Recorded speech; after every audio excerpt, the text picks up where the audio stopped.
శివుడు మెడలో పాములు చూసి అప్పుడప్పుడు అమ్మవారు అంటుందిరా, మాకు భయంగా ఉందండి, నాకు భయంగా ఉందండి, ఆ పాములు కాస్త పక్కనెట్టరండి, పడగదిలో కూడా పాములేనా ఉంటుంది. ఆవిడకి భయం ఏమిటండి పాములంటే. కానీ ఒక భార్య ఎలా ఉండాలో అలాగే ఉంటుంది భర్త దగ్గర.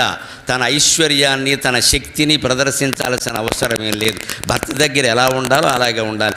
బయట భర్త ఎంత గొప్పవాడైనా భార్య దగ్గర ఎలా ఉండాలో అలాగే ఉంటాడు. ఆయన అంతే, ఆవిడ అంతే. అందుకే సంసారం కలకాలం నడిచింది. ఎప్పటికీ పెళ్లి జరిగితే ఏదైనా పెద్ద దంపతులు ఎవరైనా కాస్త 70-80 ఏళ్ల వాళ్ళు వస్తే పార్వతీ పరమేశ్వరులు వచ్చారండి అంట. అంటే వాళ్ళలాగా కాపురం కలకాలం నిలబెట్టుకోవాలని అర్థం అక్కడ. ఎందుకంటే వీళ్ళ మధ్యలో చాలా విభేదాలు ఉన్నాయి.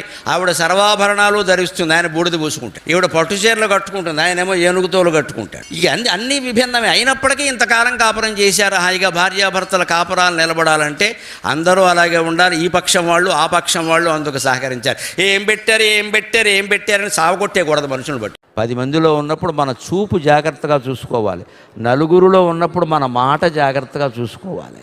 ఒక్కరమే ఉన్నప్పుడు అండి మన ఆలోచనని జాగ్రత్తగా చూసుకోవాలి. జాగ్రత్త పడాలి. అక్కడ ఒక్కరే ఉన్నప్పుడు ఏం చేయక్కర్లేదు అనుకోవద్దు అంటారు. అది పెద్ద ప్రమాదం. అది ఆలోచన పెద్ద పుట్ట. ఇది మనస్సు పెద్ద పుట్ట. 1000 ఆలోచనలు వస్తూ ఉంటాయి. ఇక్కడ ఏం ఆలోచిస్తున్నాం అది కూడా ప్రమాదమే. ఎందుకంటే అదే ఆలోచిస్తూ పోతే కొన్నాళ్ళకి అది చేతల్లోకి వచ్చేస్తుంది. యద్భావం తద్భవతి.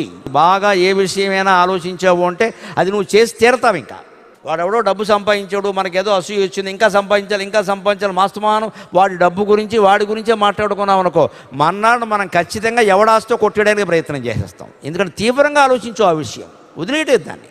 అదే ఆలోచిస్తున్నావు. ఖచ్చితంగా మనసులో హత్యలు చేసేవాళ్ళు, మానభంగాలు చేసేవాళ్ళు ఇలాగే ఆలోచిస్తారండి. సరిగ్గా ఒకసారి ఆలోచన రావచ్చు ఎవరికైనా, వదిలేయమనంటే వదలడం.